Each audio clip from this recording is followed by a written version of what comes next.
Oke, tes. Assalamualaikum warahmatullahi wabarakatuh. Selamat datang semuanya. Saya ucapkan selamat datang di video part 2 ini. Di part 1 kemarin kita sudah sukses mengkonfigurasi semua router ini ke dalam routing OSPF. Nah, sekarang di kali ini kita coba QoS routing OSPF tersebut dan kita tambahkan host Ubuntu yang sudah kita install di VirtualBox. Yang sebelumnya kita pakai VPCS, kita gagal. Sekarang kita coba lagi, sekarang modelnya kita pakai Ubuntu. Oke, tanpa berlama-lama lagi kita start semua servisnya. Oke, sebelumnya kita cek dulu di hostnya apakah sudah allow ya. Di sini juga kita cek. Ini juga sudah allow. Kita run semuanya.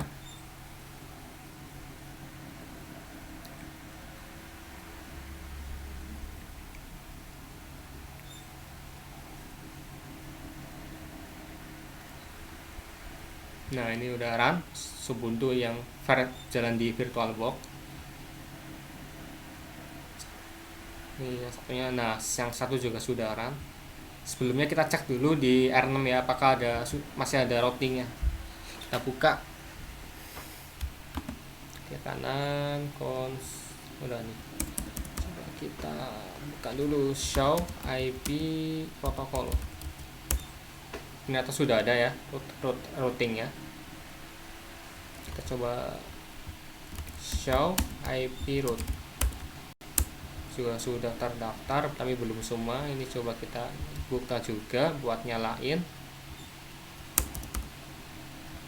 Terus R3 kita buka juga, A2 kita buka juga, R1 kita buka juga, kemudian R5 kita buka juga. Kemudian kita ke R berapa tadi, kita ke R6 lagi. Coba show IP route. Nah, udah ke agensi semua, udah ke daftar semua. Coba kita ping ke 555. Kita sudah up ya, kita ping sini sudah up.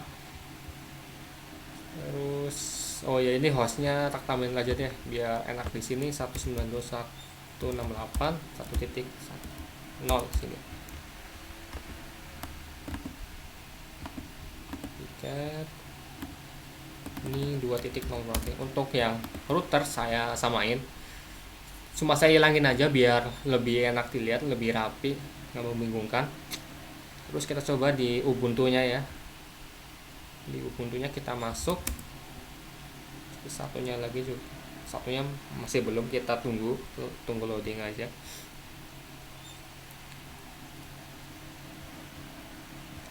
Oke, kita tunggu aja. Kita coba tadi di router 6 ya. Router 6 di sini kita coba ping ke 12 ke Ubuntu ini. Coba ping 92.168.1.3. Oke, sudah bisa ke ping ke sini. Kita tinggal nunggu yang host sebelah kanan masih loading. Nah, udah nih. Nah, ini host sebelah kiri namanya Ubuntu, sebelah kiri Ubuntu, di sini namanya Ubuntu clone.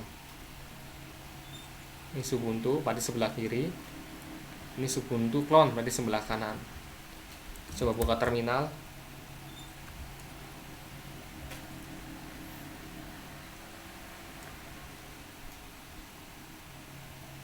Terus coba cek IP addressnya, if config. Nah, ini 12 ya, udah benar. Nah, ini cek, bentar, masih loading di Ubuntu clone-nya.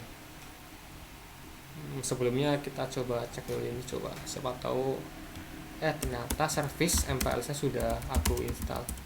Belum ya, kita belum pakai service MPLS di routingnya. Nah, video 2 kali ini kita berfokus nambahin service MPLS di semua router. Nah, ngeceknya di sini. Nah, belum ada kan? Aman berarti. Ntar kita tambahin. Nah, ini udah kebuka nih. Coba if config masih nggak ada ya. Coba kita ping ke sebelah kiri 1.2. Nah, udah bisa, udah TTL. Nah, karena tadi if config, sekarang kita coba tes performansi jaringannya dari si OSPF ini. Caranya kita pakai IPF, yaitu metode untuk traffic generator dari IPF. Kita pakai toolnya namanya IPF.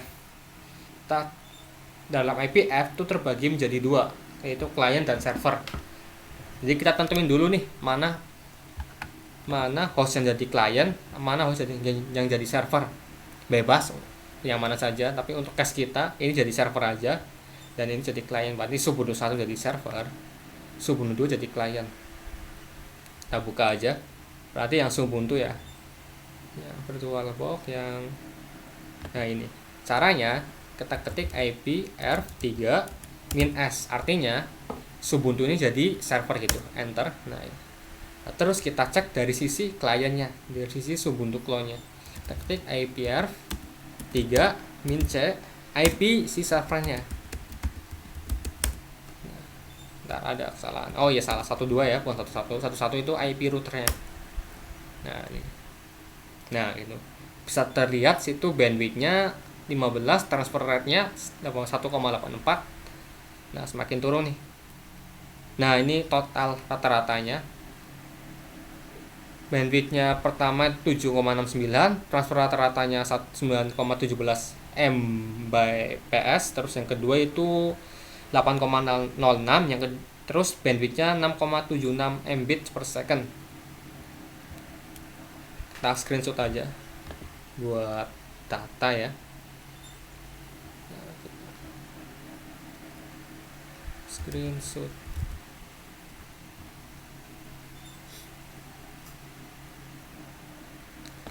Sini aja, terus kita save ke IPF OSPF. Kita save udah. Ini data yang pertama.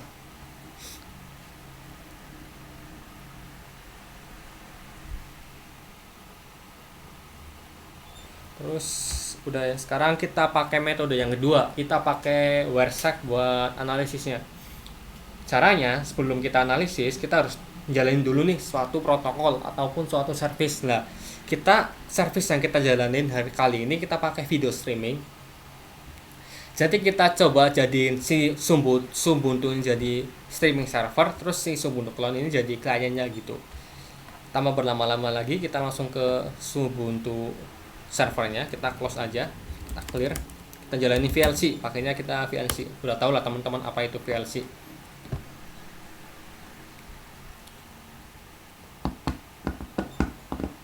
Ini ya. Pertama, untuk menjadikan Ubuntu server video streaming, kita masuk ke media. Terus kita stream di sini. Terus kita pilih filenya nih, mana yang mau kita putar di sisi kliennya. Kita pilih ini aja lah. Kita coba streaming One Piece episode 491. Open. Udah nih, kita stream. Next. Nah, terus pilihannya nih mau apa? Mau HTTP, MSVMS, RTSP, RTP, sama RTP. Bedanya apa sih? Nah, kalau jadi secara yang paling umum digunakan itu ada 3, HTTP, RTSP, sama RTP. Kalau RTP itu point to point, artinya unique access, satu perangkat ke perangkat lain. Kalau RTSP, satu perangkat ke banyak perangkat. Nah, kalau ini satu perangkat ke banyak perangkat juga. Tapi pakainya HTTP. Kalau di sini pakainya, nanti kita lihat pakainya apa. Kita next. Nah, ini juga kita setting video H264 plus MP3 TS. Kita stream elementary, kita stream. Nah, gitu. Kita continue aja. Sekarang kita setting dari sisi kliennya. Kita dari sisi ini ya, kita buka juga VLC.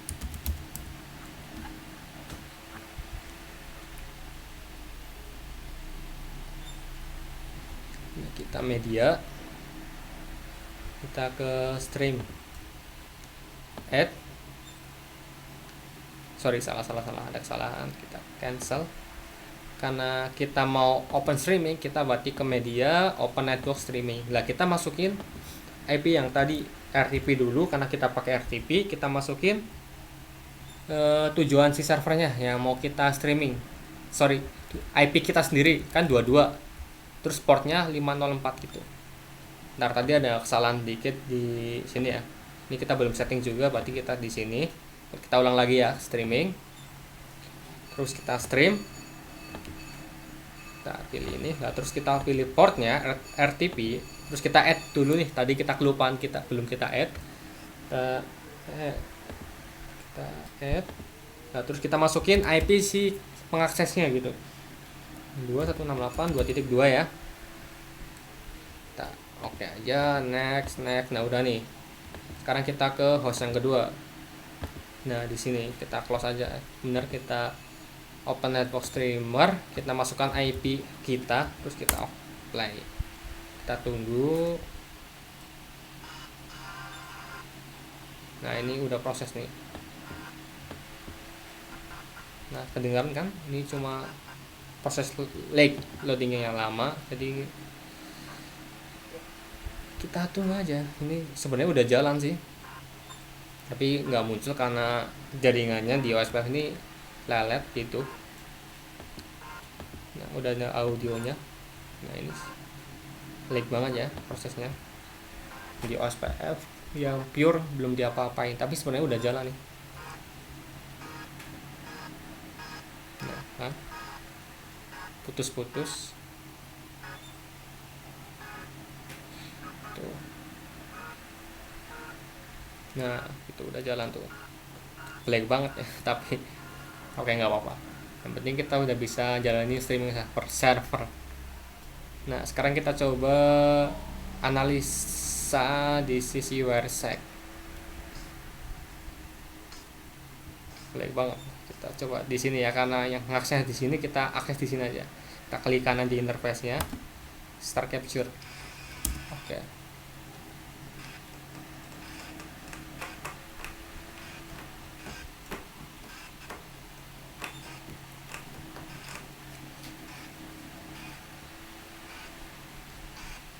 Nah, kita sampai 400 aja deh, 400, kita stop. Nah, 410. Nah, udah protokolnya kita pakai UDP karena video streaming. Nanti bakal dijelasin lagi protokol itu apa di webinar nanti, UDP atau webinar yang sudah datang. Mungkin video ini bakal diupload setelah acara webinarnya. Kenapa kita pakai protokolnya UDP? Terus kita ke statistik, ke capture. Nah, kita cek. Nah, di sini ada keterangannya, jumlah paketnya segini. Ini throughputnya 32 kilobyte per second. Waktu konvergensinya 17 detik. Sama apa lagi nih? Byte-nya segini, 55322. Kita catat aja deh biar nggak lupa. Text editor.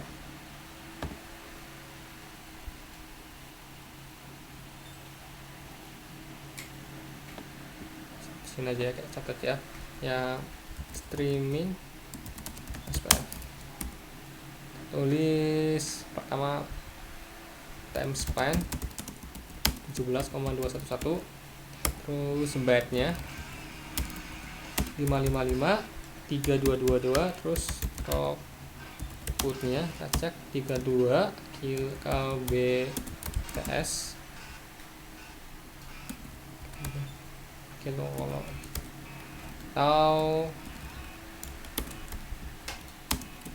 258 KB kilobit per second. Ini throughputnya segitu. Kita close aja. Terus kita file, kita export as CSV. Kita biar bisa kita ngedit di Excel. Nanti buat apa sih? Nanti kita bedah lagi. Kita di luar aja di sini. Di mana ya? Bingung di sini aja deh dokumennya, kita buat lagi aja deh. TOS sini, OSPF streaming. Ya udah, kita save. Udah done ya OSPF. Sekarang kita coba nih. Nah, ini udah jalan ya. Kita coba nerapin MPLS. Apakah masih nge-lag atau apakah tambah cepat? Nah, nanti kita buktikan nanti. Kita close aja. di sini juga kita cross. Nah terus ya kita aktifin portnya MPLS di semua router. Dari mana dulu nih? Dari R5 dulu aja atau dari R1 aja deh. R1 mana R1?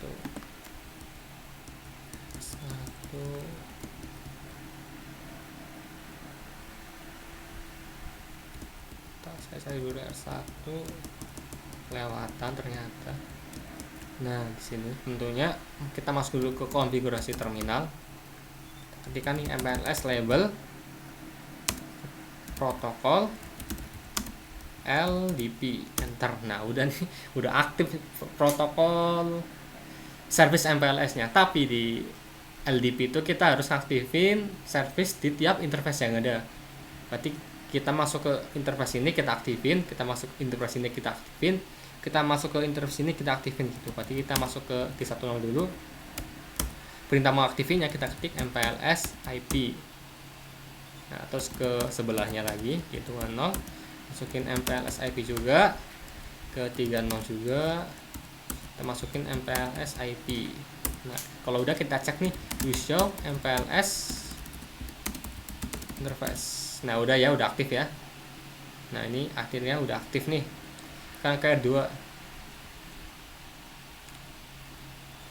Coba kita ke konfig, coba kita cek dulu ya, do MPLS IP, do show MPLS IP. Sorry, nah kan nggak ada kan? Nggak ada MPLS yang diaktifkan gitu. Sekarang kita coba aktifkan. Pertama MPLS label protokol LDP.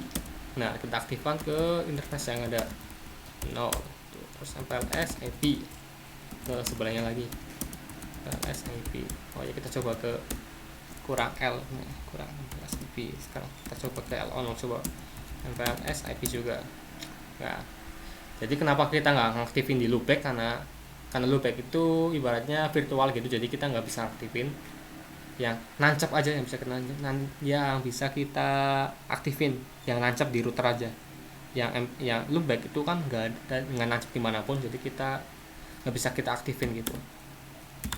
Kita cek dulu di show MPLS IP, show MPLS interface, sorry. Nah udah aktif kan. Sekarang kita ke R3 nya, di MPLS label protokol LDP. Kita masuk ke interface nya,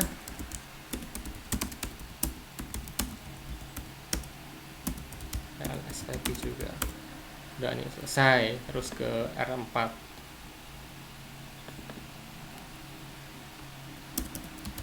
config, masukin, aktifin service-nya, label protokol LDP, masuk ke interface-nya, kita aktifin, masuk ke interface lagi,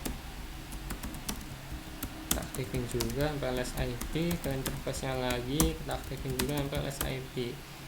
Kita cek do show MPLS IP, interface, ya ampun. Nah udah nih, udah aktif nih R4. Ke R6 aja lah, nanti ke R5 terakhir aja.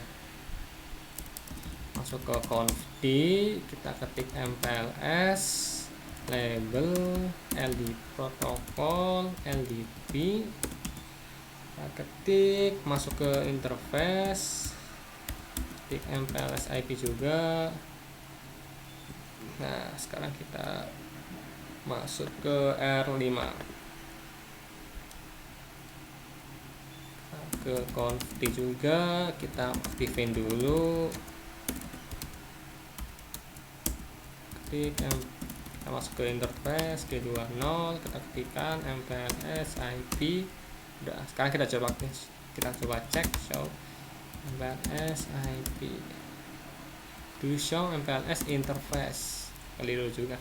Sekarang kita coba ping dari R5 ke R6, do ping 6666. Bisa juga kita coba trace,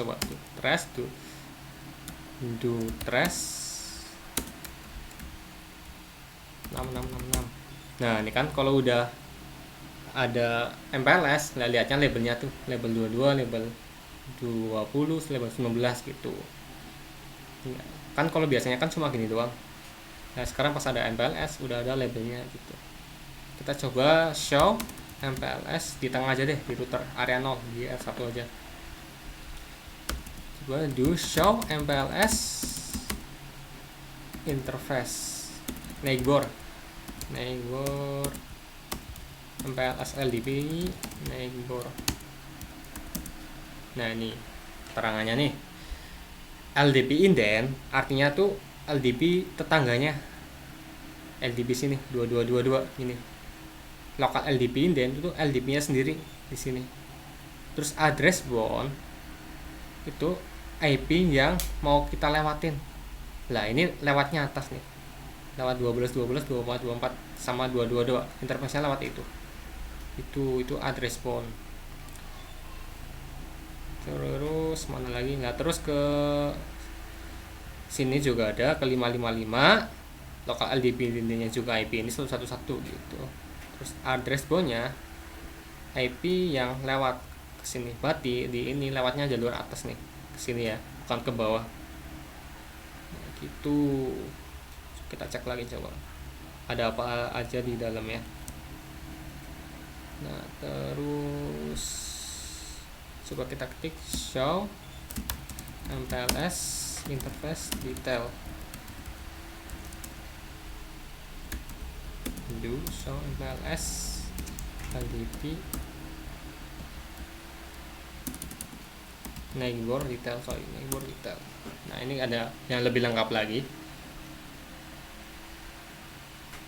bisa dilihat lagi, sama sebenarnya LDP dan LDP lawannya, lokal LDP nya sendiri, TCP base TCP lewatnya 12.12.2 yang terhubung. Terus yang kedua itu udah satu doang, ini yang data yang kesini ke atas tadi ya.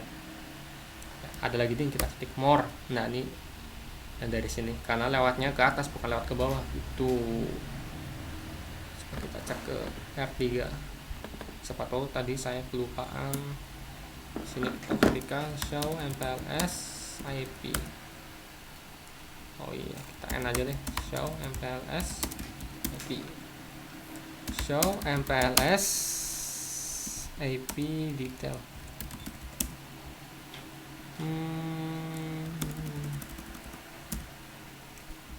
MPLS LDP. Oh iya, kok IP lagi interface, ya ampun. Nah kan di R3 juga udah aktif ya. Nah terus udah selesai. Oh iya, ada tambahan lagi kan, kalau kita mau aktifin MPLS itu berarti kita harus ke router, interface routernya.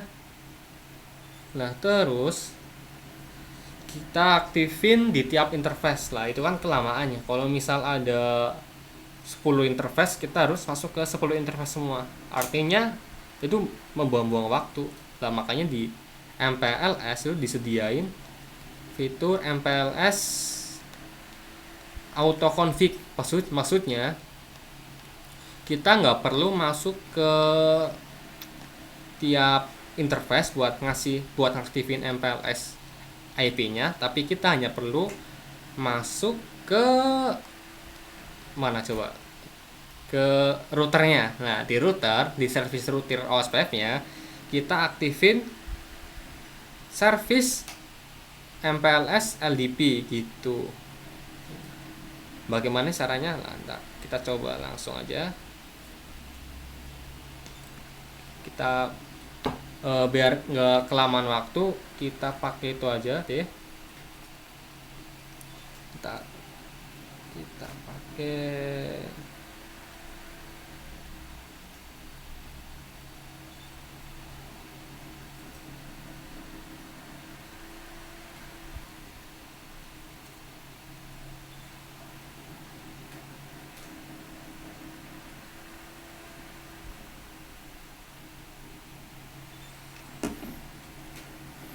pakai apa ya, kita pakai salah satu aja yang kita matiin, terus kita tambahin di sini aja R4 ya.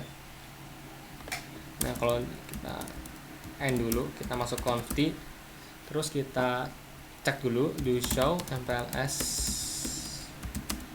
interface. Nah udah nih, kita matiin semua aja deh. Berarti kita masuk ke interface G10. Kita cara matiin service MPLS, kita tinggal ketikkan no MPLS IP, terus kita ke G20, kita matiin juga di sini no MPLS IP, terus ke 30 no MPLS IP. Kita cek lagi do show MPLS interface. Nah nggak ada ya, nggak aktif semua. Nah, untuk mengaktifkan kembali secara otomatis tanpa perlu kita masuk ke tiap interface, kita cuma perlu masuk ke routernya, router OSPF 100 yang udah kita konfigurasi tadi. Kita ketikin MPLS LDP auto config. Nah udah nih, tinggal kita cek ya do show MPLS interface. Nah nih udah langsung mati ya. Jadi kita nggak perlu lagi masuk ke tiap interface. Sekarang kita coba do show MPLS LDP neighbor. Nah nih udah ada langsung nih ya, sama aja tuh kan. Bisa cek lagi, kita end dulu aja deh, end buat lihat bedanya. Kita end, kita ketik show MPLS LDP interface, show MPLS LDP neighbor detail. Kita cek dulu detailnya. Nah ini di 444 di sini kehubungnya ke atas juga ke 12 terus kita more lagi ke 666, ke sini juga terhubung karena lewatnya atas datanya tuh.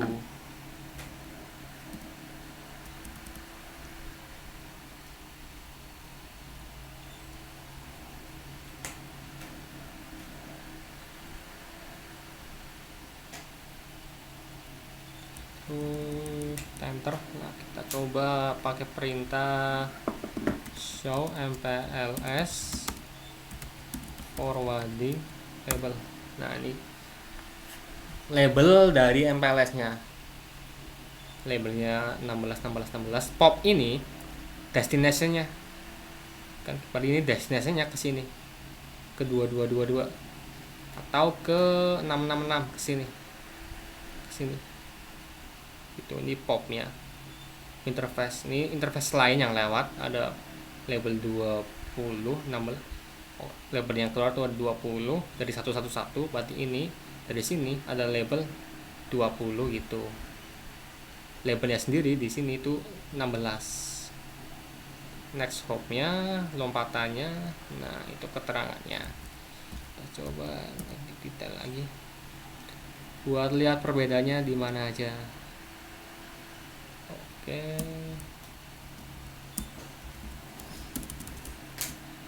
Neighbor.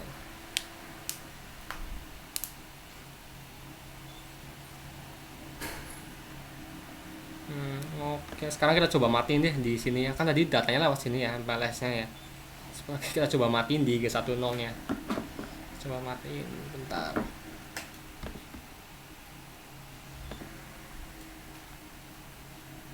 Oke, tadi ada gangguan bentar, kita lanjut. Kita coba matiin di R2. Kan tadi kita lewat atas, sekarang kita coba matiin nih. Kita matiin jalurnya, bisa lewat bawah enggak. Kita masuk ke 10 aja deh. Kita matiin CS. Udah mati nih interface-nya. Nah, sekarang kita coba cek di R5 masih bisa ping ke R6. Ping, dan ternyata tidak bisa ya kan, tidak bisa kan karena dimatiin di interface-nya, di interface utamanya dimatiin kan, nggak bisa kan.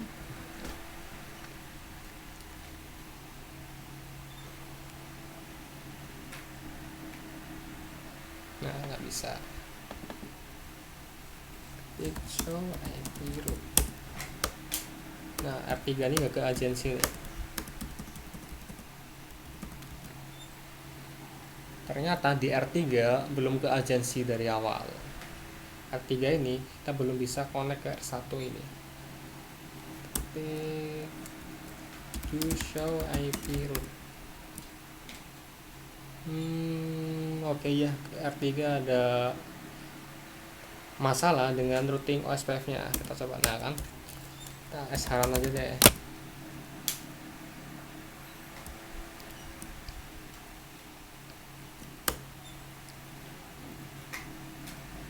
Oke, sudah aman. Coba kita conf no router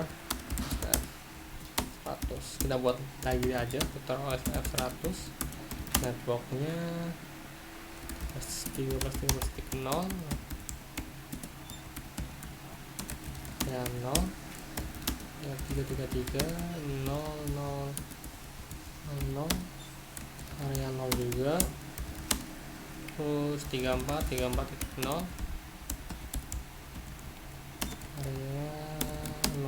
Nah udah nih, kita coba cek to show IP root.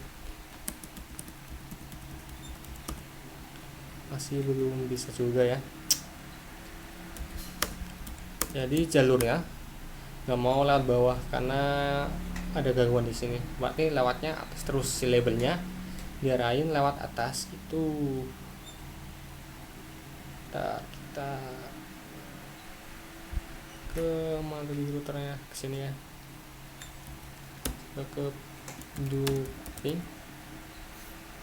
ke berapa, ke 111 ya, pasti nggak bisa ya kan, karena ini nggak mau ke agensi gitu. Satu kita tambahin router OSPF 100 network.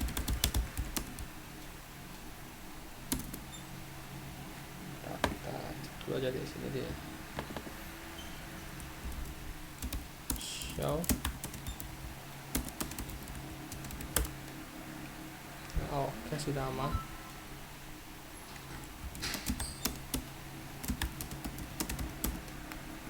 Nah tetap nggak bisa terhubung, jadi intinya routernya akan selalu lewat ke atas saja. Karena ini ada gangguan, makanya tadi kita pas ketik do show MPLS LDP neighbor itu yang ke agensi yang atas saja, yang atas sama bawah gitu. Sekarang kita coba hidupin lagi ya, no SH. Coba ping lagi nih, bisa nggak nih? Do ping 6666. Kita pakai itu, kita pakai ping biasa. Sebelum up ya. Nah udah bisa nih, nah udah jalan ya. Berarti selalu lewat atas karena di ininya ada masalah itu. Kenapa juga kita nerapin topologi kayak gini, kalau misal di sini ada trouble lewatnya atas, atau sebaliknya di atas ada trouble lewatnya bawah gitu. Tapi yang penting kita udah bisa connect MPLS-nya. Oh ya, terus kita lihat lagi nih bedanya yang tadi otomatis sama yang manual itu apa. Kita cek di show MPLS interface detail. Nah ini yang pakai untuk keterangannya udah enable interface config, sama interface config juga yang R4 kan kita tadi pakai otomatis. Kita cek di sini show MPLS interface detail. Nah beda nih,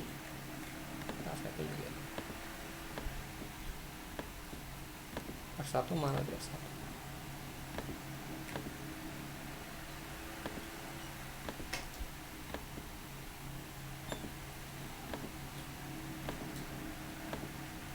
Nah ini beda nih, kalau yang kita manual tadi interface config tulisannya, yang otomatis kita tulisannya IGP config itu. Udah, sekarang kita coba lihat performansi jaringannya di IPv3 nya. Pakainya pakainya klien dulu, kita jadiin server, terus kita ke klien. cek IP tujuan dapat berapa. Oke.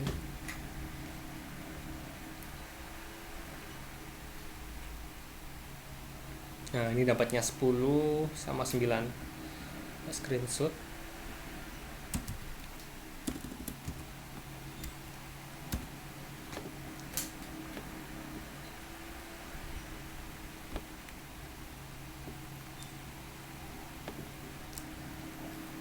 Kasih nama berarti IPF MPLS. Coba kita bandingin sama yang tadi kita buka filenya. IPF. Nah, kita bandingin ya, lebih cepat mana.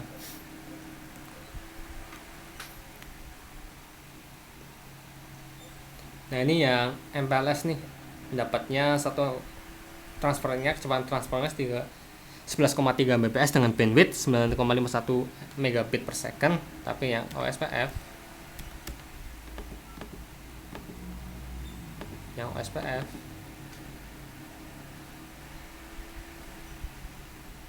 masih kentang banget laptopnya, jadi lama mau dimaklumi. Nah, ini yang OSPF 9 Mbps doang, bandwidthnya segini. Jadi terbukti bisa dilihat lah mana yang lebih unggul dari segi IPR, ya kan. MPLS lebih unggul ini.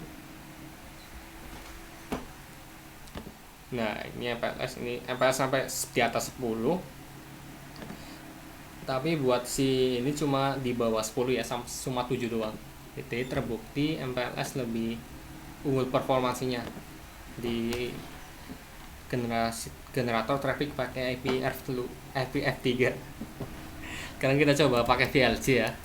Kita jalani VLC nya. Kita streaming kayak tadi. Ini close aja VLC.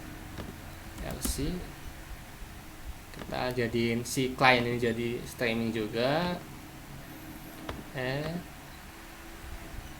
Kita pakai video yang beda deh, yang ini. Kita stream. Next. Kita pilih RTP, add IP yang mau kita tujuannya, IP kliennya. Next. Oke, udah. Sekarang kita tinggal ke clone nya, kita on network, masukin IP nya, RTP, play. Kita tunggu hasilnya pasti.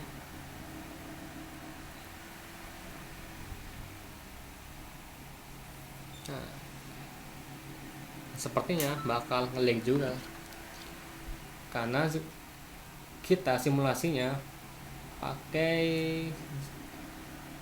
device-nya. Kalau kita nerapin MPLS itu harusnya kita nerapin di skala backbone sekalian, yang perangkatnya banyak gitu, karena kita berhubung masih simulasi jadi masih jadi kecil, jadi belum ada bedanya gitu. Nah, ini udah jalan videonya.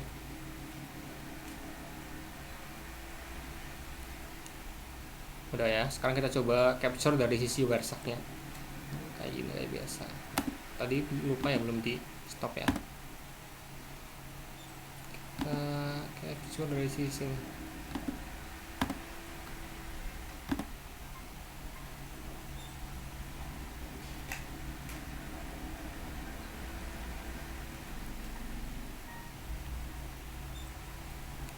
Nah, ini udah jalan nih, sampai 410 aja lah, kayak tadi kita samain. Oke, kelebihan ya nggak apa-apa, nggak ngaruh kurang. Nah, ini kita cek coba.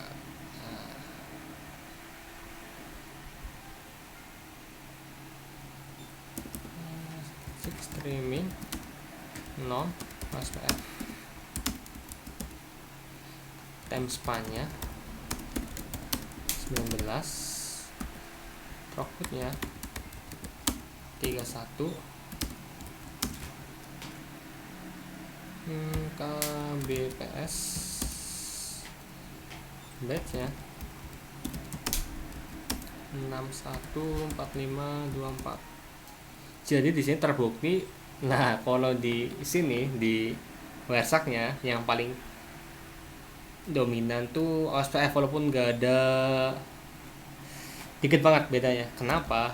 Ya seperti yang saya jelaskan tadi, sebenarnya kalau kita mau lihat perbandingannya benar-benar kerasa itu kita simulasi yang benar-benar seperti real device, yaitu untuk benar-benar jalur backbone, jalur yang skala besar. Karena kita berhubung simulasi dan hanya menggunakan perangkat yang dikit, jadi untuk performansi itu belum terlihat beda yang detailnya. Nah, kalau mau lihat di detail yang banyaknya, kita bisa benar-benar real, kita benar-benar kita buat seperti jalur backbone, baru kita bisa lihat analisanya kalau si MPLS lebih kencang. Nah, itu makanya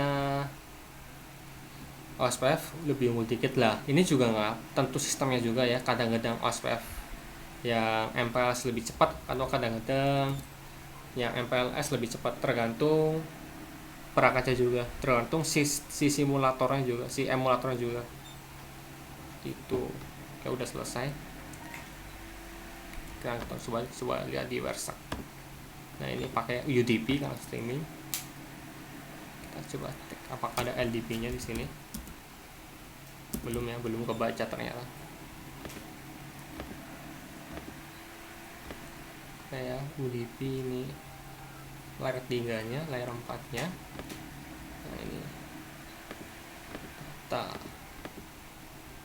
Oke, mungkin sekian dulu part 2 ini. Mungkin kalau ada kesempatan lagi kita ke part 3, yaitu menghitung delay sama jitter yang kita import di Versak tadi. Coba kita buka ke file, kita ekspor dulu.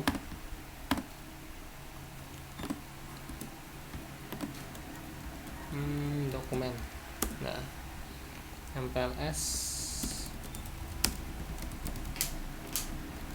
Nah, sebenarnya buat apa sih kita buat save tadi file.csv tadi? Ini buat kita ngitung delay sama jitternya, yang saya jelaskan nanti di video ketiga ya. Mungkin sekian dulu. Wabillahi taufiq wal hidayah. Wassalamualaikum warahmatullahi wabarakatuh. Dadah.